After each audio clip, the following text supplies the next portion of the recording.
Okay, thanks for joining us. My name's Mitch Lee, founder of Take Medicine Back. We have Jeanne Pinder here today from ClearHealthCosts, a independent journalist and previously a journalist with New York Times. The reason we're doing this discussion is because, at least over the past couple of years, I've spoken with a lot of journalists, but I've also spoken with a lot of physicians who are afraid to speak to journalists.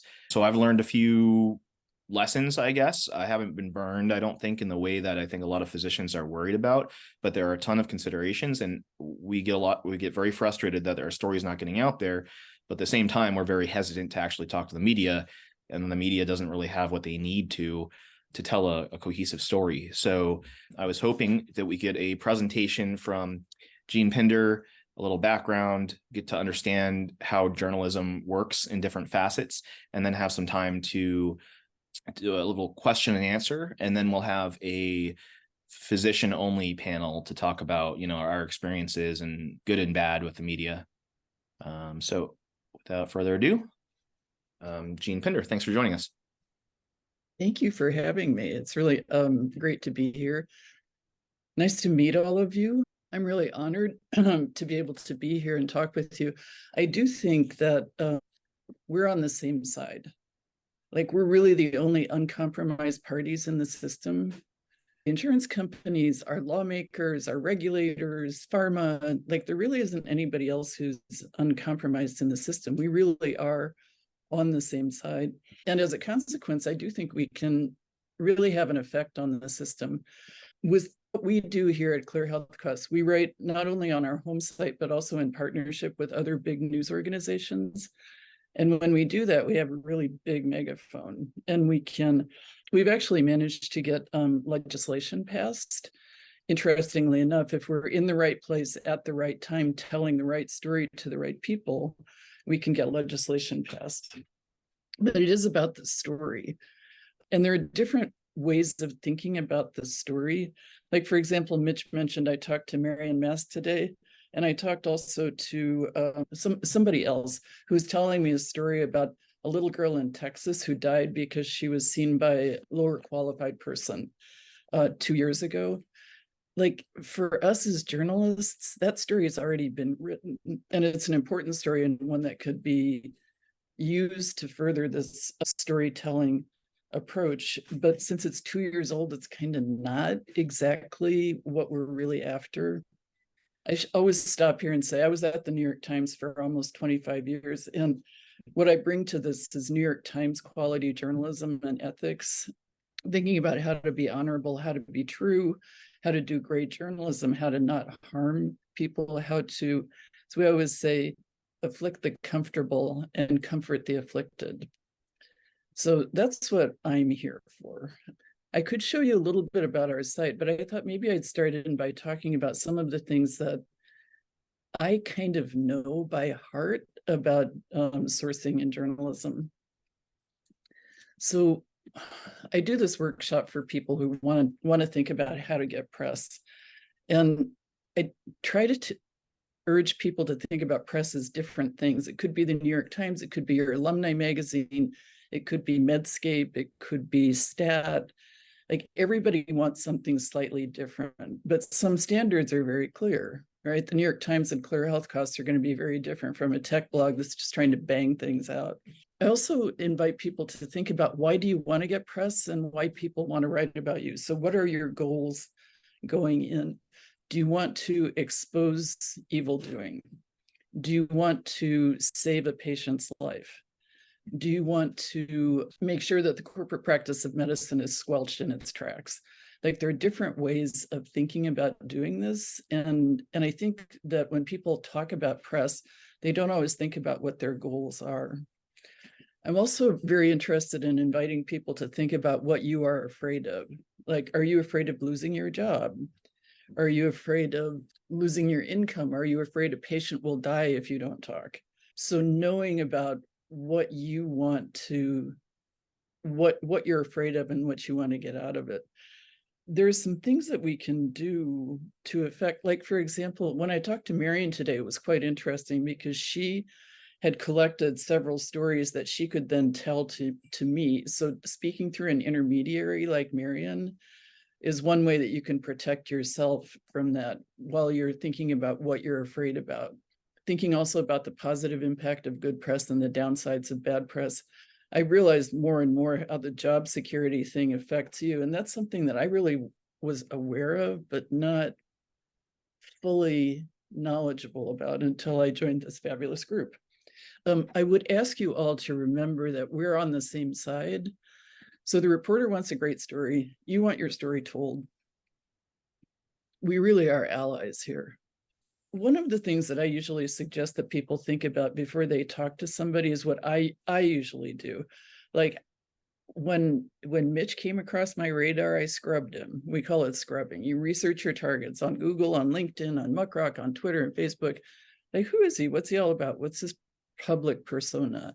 You can do the same thing to journalists and should, to try to figure out, can you trust them? Do you have people in common? Like knowing that Marion and Mitch and I all share Jeff Gold, that's a good bona fide. I like that. And it gives me a great degree of comfort when I'm going to be talking to somebody like Marion or Mitch. Now we get into the nitty gritty. Like, if you're going to be talking to a journalist, there are some things to ask, like, do you want to do an email interview?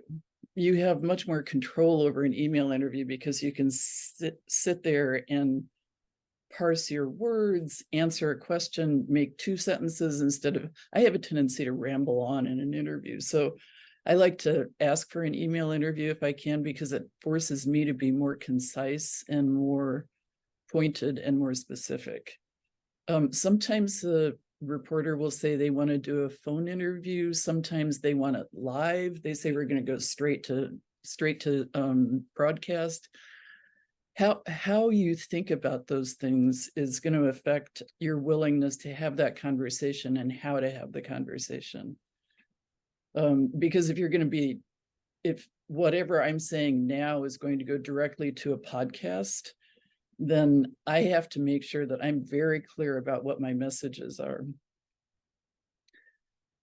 The question of being recorded is one that I think everybody should be aware of. There are laws state by state. New York is a one-party state, so only one party needs to give consent. So some states are two-party states. I routinely record everything, and I don't always tell people about it because it's just kind of a reflex to me. But if you're on the other side of it, you would want to know, like, is my interviewer in the one-party state, and is she recording me, and is she telling me? So, and you can establish that up front too. You can say, I don't want this recorded. I want to go on the record, I do not want this recorded. And if they won't agree to that, then you have a good idea of what you need to do next. It's important, I think, also to tell them why you're talking to them. Like Mitch says he trusts you and there's measurable patient harm being done, but I need you to assure me that you are not going to do X, Y, and Z. Like, you won't name my hospital. You'll describe me as, an emergency physician in the Midwest, and that's the only identification that you can apply to me. If you're going to be live, so if you're talking the way Marion and I were talking today, she was live, have your 3 big talking points and make them quotable, because that makes it more likely that your message is going to be specific, and instead of the rambly one that I'm likely to deliver. So when I'm doing a live interview, I always write down the 3 things that are the most important to me, have them right by my desk so that I can refer to them. Conversely, if you're in an investigative exploratory environment, you're entitled, and in fact, you should say, are you recording this because I prefer that you don't record? And this is on background only, no names, not for attribution. I'm going to, talk about some things that I can't document this, but I can point you in the right direction. So you're guiding the reporter, if you prefer to do that. I always tell people, ask for questions in advance. When I was at the New York Times, we weren't allowed to do that. They didn't let us. And sometimes people would refuse to give interviews if they didn't have questions in advance. Now I think it's fairly standard for people to ask for questions in advance. And I think the odds are good that in your positions, you're not necessarily going to be in a gotcha interview the way the old New York Times gotcha interviews used to take place. On the ground rules, so sometimes I'll say to somebody, okay, I'm recording this conversation, but if there's something that you want off the record, you can say, this is off the record. And I need you to promise me that it's going to be off the record. Or you can say at the very beginning, I don't want it recorded. I want everything to be off the record on background.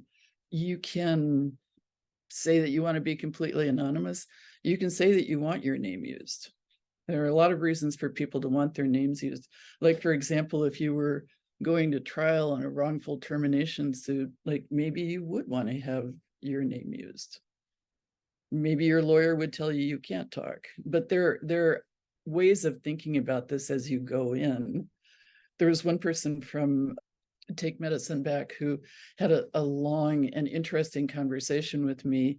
She said, absolutely can't use her name. Her information is not that fresh anyhow. She had left the hospice position that she was in 2015, but it still bothered her. And so she just wanted to like wander around in that territory, not for quoting or attribution, strictly on background, how to identify yourself. And that's something that you can arrange before you start talking to somebody. I would suggest that all of these things be done before you start talking to anybody, and make sure that you are clear and they are clear on exactly how this is going to go down. If you want me to, I can help you figure out how to negotiate these arrangements, because I do think, as I said at the beginning, that it's really important that clinicians talk to journalists, because we do have the chance to really make change happen. So keep me on speed dial if you want to call me and say, I need to talk to somebody, but I don't know who, I don't know how to do the ground rules, and I'll be happy to help. One way that you can sort of plant some seeds in a reporter's mind is say, I don't want to trash anybody, but here's some questions that you might want to ask, and here's who you might want to ask, so that you're leading the reporter to someplace where she didn't know she was supposed to be in a helpful way. Depending on the stage of your interview, if you're in public, if you're doing a public interview and you're going to be like on TV or on a podcast, I always tell people, reporters hate it when this happens. This whatever question you're asked, turn it back to your talking points. But really savvy media folks will do that. That's a great question, but the bigger question we should be asking is blah, blah, blah, or ask and answer the question that you want. Like, what does this mean to the patient? Like, how does it feel to the patient? Please offer to introduce them to others if you can. That will not only help bolster your case, but it will help the reporter. The reporter will feel great about your role in putting her story together. So if you have an opportunity to do that, by all means do. Under most circumstances, we can guarantee confidentiality. For me, I have to know who you are in real life before I guarantee confidentiality in most cases. It is true that I have had people call me up and whisper in my ear and say, I can't tell you who I am and I can't tell you why I'm telling you this, but here goes. And we have to approach that very, very carefully, because we have to know, if I'm putting something in the paper or on the site under my byline, then I need to know for absolute fact that it's not only the thing that's been told to me, but I can back it up. I can know that the person who's talking to me is actually that person. I've seen people lose their jobs over skipping this and taking what seemed like a really good tip and turned into something they call it being spun. Good reporter is being spun by somebody who is very adept at trying to get him to write the story that she wanted, and he lost his job. I wanted to mention also here, because I think it's part of the conversation, sometimes you would rather not have a story in the New York Times. You might be more interested in the, it's not Fair Claims, it's False Claims Reporting Act. Sorry, False Claims Reporting Act. You probably know about that whistleblower suits. Depending on how those go down, if you can get support from lawyers and if you can prove your case, you can win a ton of money. I do know one big deal FCRA attorney, and I can connect you if you want. I realize that this is sort of damaging my own cause because I'd rather have a news story than a Fair False Claims Reporting Act, but both of them are ways to get towards the goal. There are networks that will protect whistleblowers. So the Signals Network is one that I met just recently at the Investigative Reporters and Editors Conference. And then there are a bunch of other whistleblower protection organizations too. If there's something in your resume that needs to have protection from a whistleblower or some other intermediary, then that's a good thing to know. Just briefly, I wanted to show you some of our partnerships. So when we're partnering with CBS News, we have a really big megaphone.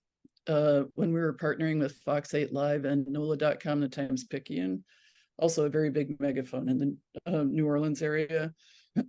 We got legislation passed there. We just did get some legislation passed in Texas with our KXAN partnership. So a way of saying we may look small at ClearHealthCosts, but we're also pretty mighty. So, and I just wanted to show you a couple of the stories that we did. This one was with CBS. This guy went to the emergency room with serious back pain, and he was told that he risked paralysis if he didn't have surgery. So he said, I'll take the surgery. Come to pass that after the fact, the insurance company denied payment. So when we met him, he had $670,000 worth of medical bills that were unpaid. He had hired shortly before, he'd hired a medical billing advocate, and she argued away some of the bills, but he got stuck after having spent $49,000 on his retirement account, and he still owed $220,000 that she couldn't get rid of. We broadcast that, and 2 hours later, then Governor Andrew Cuomo was on the phone with the CBS brass saying, I think I can make Mr. Esposito's bills go away. And oh, by the way, New York State has a surprise and emergency billing law that doesn't seem to be working properly in Frank's case. So I think we're going to tinker with that. And then we get a follow-up story on that. So with this big megaphone that we have, we can really have, a fair amount of impact at times. This one also, this was a CBS story about women who had regular garden variety mammograms. And if they have dense breast tissue, they're required to have a second level of scrutiny, that being either an MRI or an ultrasound. And the insurance companies were refusing to pay that. They were being coded as diagnostic. So instead of preventive, they were charged for a diagnostic mammogram. And hundreds and hundreds of dollars. We talked to cancer survivors who said, I'm being penalized for having had cancer. I have to have the second level of scrutiny. My doctor wants me to have MRI every 6 months. It's $1,000 a whack. I'm not going to do it anymore. I'm done. I have to put food on the table. And there's legislation in Congress about this now. So yeah, I could keep on talking about us, but I actually really want to hear about you. So I'm going to stop sharing my screen. Ask me anything. Thanks, Jeanne. I know you said you want to hear from us, but I think it would be really helpful for folks here to know a little bit more about what ClearHealthCosts is, because you're kind of a unique outfit and do a lot of partnerships with bigger outfits and discuss a lot about price transparency, which is what ClearHealthCosts is about. We started out with focusing on costs. It being true that nobody has any idea what stuff costs in healthcare, right? And people just, they're flying blind, deciding not to get medical treatments because they can't afford it. We've since we've been doing this since 2011. We broadened our mandate to include things like navigating the healthcare system, because nobody knows how to navigate the healthcare system, over into things like this hospice regulator story that was actually born over on Take Medicine Back. Is getting a huge amount of play today because people are interested. I mean, everybody has an idea of somebody who's been in hospice. What do we need to know about that? I did this series about in or out of network that was born off of Take Medicine Back. And it got really, really interesting because people, therapists started telling us that they couldn't get out of the Blue Cross Blue Shield insurance network. They were unable to resign. It was like they were dragged off in chains to, perform therapy at costs that they couldn't afford. And we had a series of stories about this that really had a lot of impact. So we're not only talking about cost, but that was where we were born. Can you help us? I think this might frame a little bit of the frustrations or hesitancy of physicians. You used to work at the New York Times, is that right? Mm-hmm. And what I've seen consistently come up in some of the groups is the sentiment that the New York Times is highly biased against physicians. And that's probably true on balance with the number of articles. A lot of the headlines seem a little sensationalist. Your doctor gaslights you or something like that. And that kind of kills our soul a bit, especially when we kind of have that concept of moral injury, like maybe we don't get enough time with our patients because of the corporate practice. And then it's construed and really harms us when we have an interaction with patients, and patients are biased to think that we want to gaslight them or something.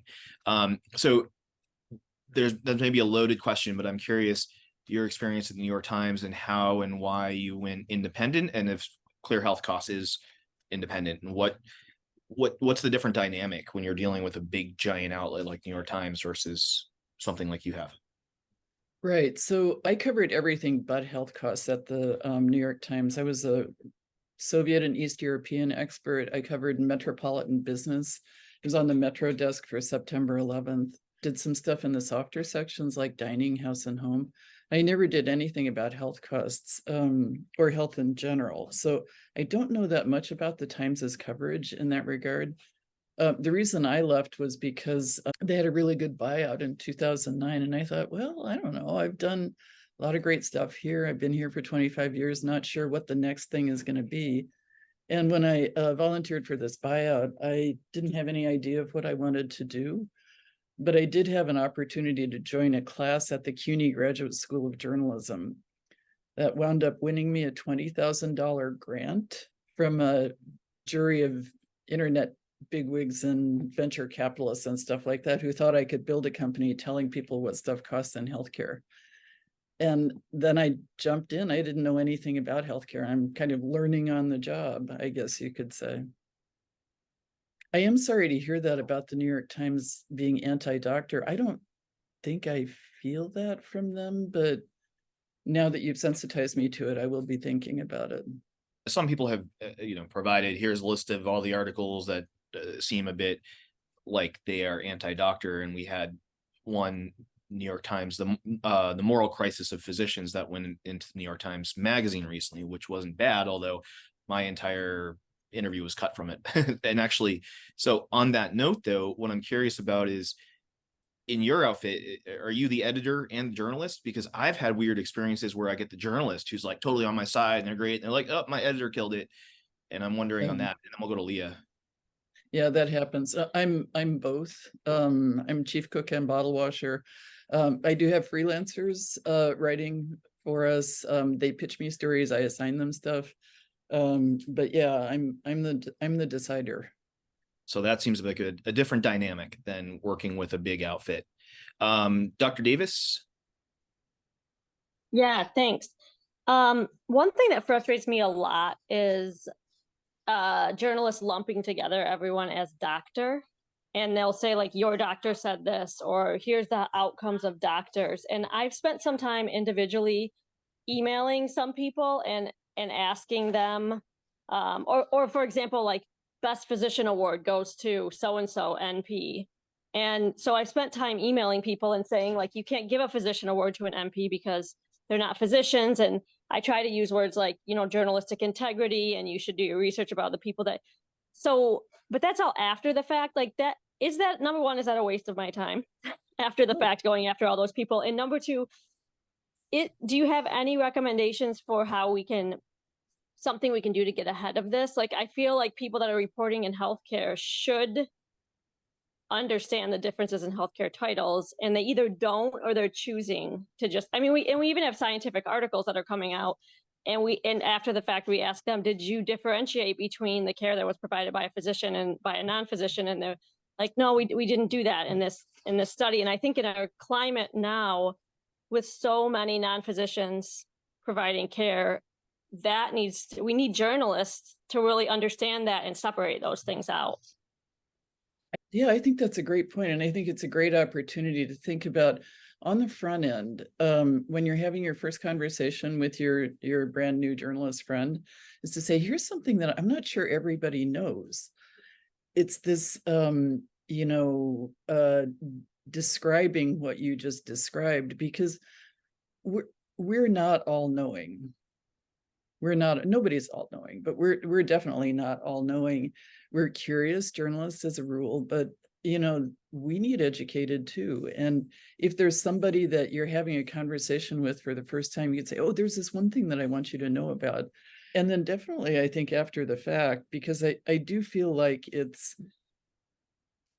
look, the medicine has changed dramatically over the last 20 years, and many of us didn't know it. Like we were sort of paying attention, but we didn't really realize. And all of a sudden, there are all of these seismic changes. Like when I was talking to Marion today about the drug shortages, every doctor here knows there's a drug shortage. Most of us didn't know that. Civilians didn't know that, except maybe if your kid couldn't get amoxicillin last winter, but it might have been a blip and a one-off. I had no idea how widespread this was. And talking to her was a real eye-opener. Watching the conversation on Take Medicine Back has been a real eye-opener for me, because I never get treated by NPs and PAs. It's just not in my experience. But I understand now, after listening to you guys, and just how widespread that is. I'm not quite sure why I don't, but I don't. Like my GP is a GP, and maybe it's something about the New York hospital environment. But I definitely think that's a story that's worth telling, and telling over and over again. So if you had, for example, like that little girl in Texas, I think her name was Wetterman, who was treated at the urgent care clinic, and she wound up getting really sick and dying the next day. She was treated by somebody who was not an MD, who didn't get it right. And I take it that her dad testified in the Texas legislature trying to get legislation passed, but the legislation was killed by the committee chair. Mitch, help me out here. Do you know this story? But I know the story a little bit. I'm not sure what killed legislation. Right. Yeah, but it was definitely unsuccessful, and there were some major roadblocks. Purvi, are you on? Yeah, I'm on. No, I think the TMA in Texas in general is good at pushing back on this legislation, but he found the same frustration that a lot of us physicians do, is that it's black and white. It's training differences, it's education differences.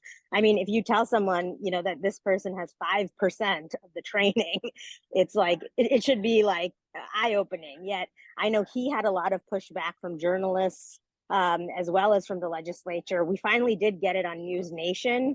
Rich McHugh, he did a great story on it. But yeah, a story like that, you would think, and there's stuff like that happening daily, believe it or not, in all 50 states, would get more media attention, and it doesn't.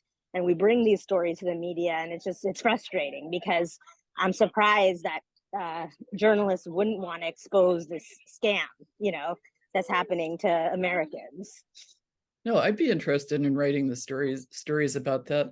I'm a little bit handicapped by the fact that, like, I can't write a story about Indianapolis. I mean, I could write a story about Indianapolis, but it would be more powerful if I had an Indianapolis partner right now. I think that there may be some news outlets that are more inclined to do that than others.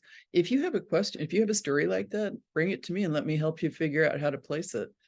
I mean, I might not be able to do it every time. I might not know somebody in Cleveland, but actually I do know somebody in Cleveland, and maybe I could help place that story with a journalist.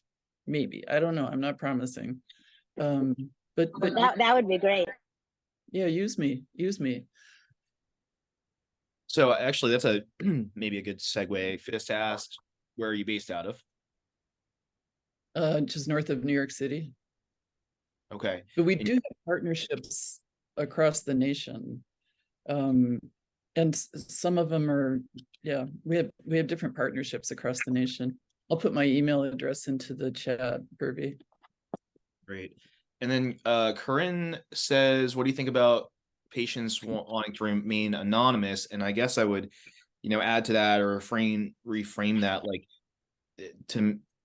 is that a frustration? I know that you're willing to talk to people, and what I've seen from journalists with a lot of sort of professionalism and integrity is they'll talk to the person on their terms, but it does make it more difficult to get a story out if you don't have a picture of somebody. And it does and it doesn't.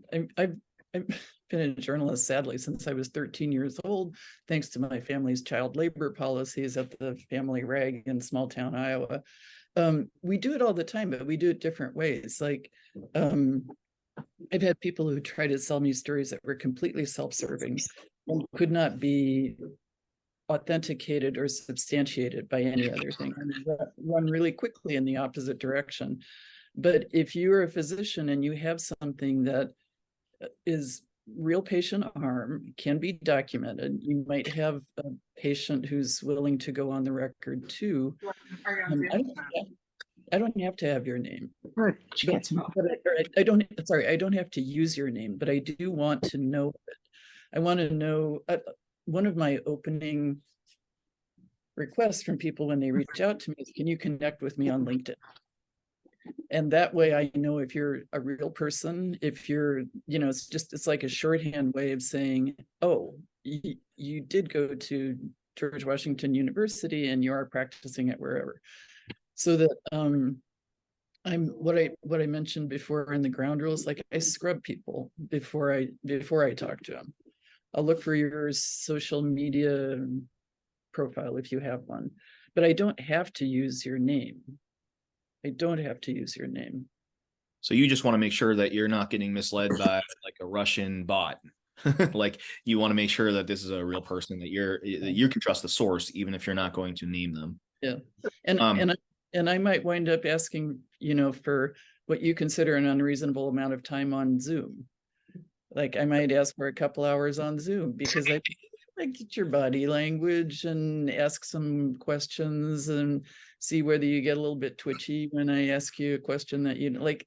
Trying to figure out what people are all about in the Zoom era is a lot different from what it used to be in the face-to-face era. But so Corinne also asked, how do you guarantee confidentiality? And I'd broaden that to say not just you, but a random journalist. And I guess I don't know what journalistic standards are when you talk about something like the paparazzi or New York Post or something, and how do we size? I mean, you had a good point that we should scrub the journalist and like look up their public persona and how they've reported before, but it's not the same as an attorney-client relationship, right? Like, can we really trust confidentiality from the average journalist, or how do we? You can trust it from me. I can't speak for everybody, but there are a lot of people who would not be in this profession if all of a sudden, all the journalists were blowing confidentiality. I mean, you can't do that.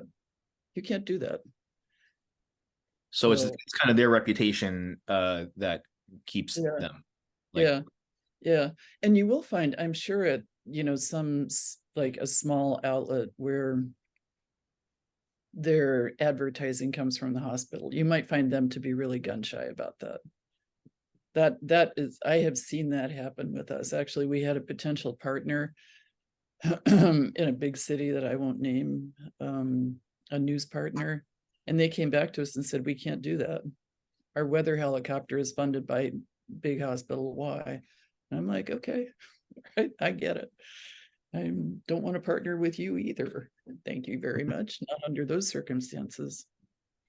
So Brett asks, what makes your ideal story? And what we kind of saw from you before is that, a big patient impact obviously seems to be the rate limiting step a lot of the time, because part of it's HIPAA and people are afraid to expose it, and need kind of the cooperation of the family, I think. And and then there's the physicians actually going on record as well, and the freshness of a story. But like, what does your ideal impact story look like? Yeah, well, I hadn't looked deeply at that, the story about the little girl in Texas, but that has a lot of the elements. Little girl, patient harm, fresh, people going on the record. We get a lot people who are really outraged by their bills. And when we started out doing this, we weren't sure how many people were going to want to talk to us about their bills, because there's kind of a stigma attached to that, right? Like, you don't want to be the person who's nickel and diming over your daughter's MRI. Like, it's kind of weird to talk about money in medicine. But once we started to do the kind of journalism they were doing, it was like we'd opened up a vein. Like, everybody wanted to talk to us. We went into New Orleans and it was just like we couldn't shut them up. But I think, that personal element, something that's timely, and yeah, something to back it up, like if there are court documents, if there are transcripts of medical interviews, something else that would be substantiating material. If, for example, there has been a legal action against a practitioner, like an NP, like this, the thing in Texas, Mitch, we were talking about that med spa. That's a live one. That's kind of interesting. I don't know if Hervey has any updates on that, but yeah, that we're waiting on the autopsy last I heard. So we have Take Medicine Back, and we have Physicians for Patient Protection, which is a little bit of a Venn diagram of looking at the same problem, I think. One of the inherent challenges with PPP's message, I think, is that it can very easily be framed as doctors punching down to nurses, or it becomes personal, or it looks like it's personal, or we're going against, these innocent nurses. And it sounds like I'm wondering what our best approach is there. We at Take Medicine Back are more on the corporations. Corporations are an easier evil target, I think.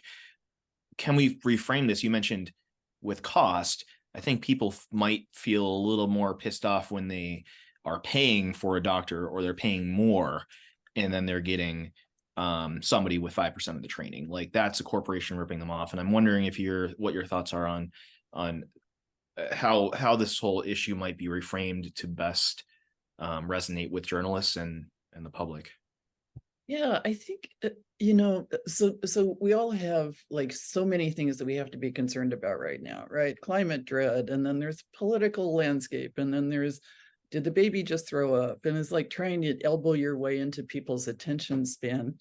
I do think that one thing that helps is repetition. Say this once, say it again, say it a third time, say it with a big megaphone, then a bigger megaphone, and then a much bigger megaphone. Like, I don't think I could get Reed Abelson interested in this right now at the Times, but maybe, like, if I bump into her at a conference. But I think, the same story, the similar stories over and over and over again are going to allow people to, they say that if you talk to somebody one time, you might not get buy-in, second time, third time. Sometimes it takes 13 touches before you get somebody to buy in. Persistence, and yeah. And I think it's a message that people are willing to hear now, too. I think it's a message that people are willing to hear. Interesting. All right, great. Thank you. Does anyone have any other questions? And Jeanne, did you have any other thoughts you wanted to leave us with?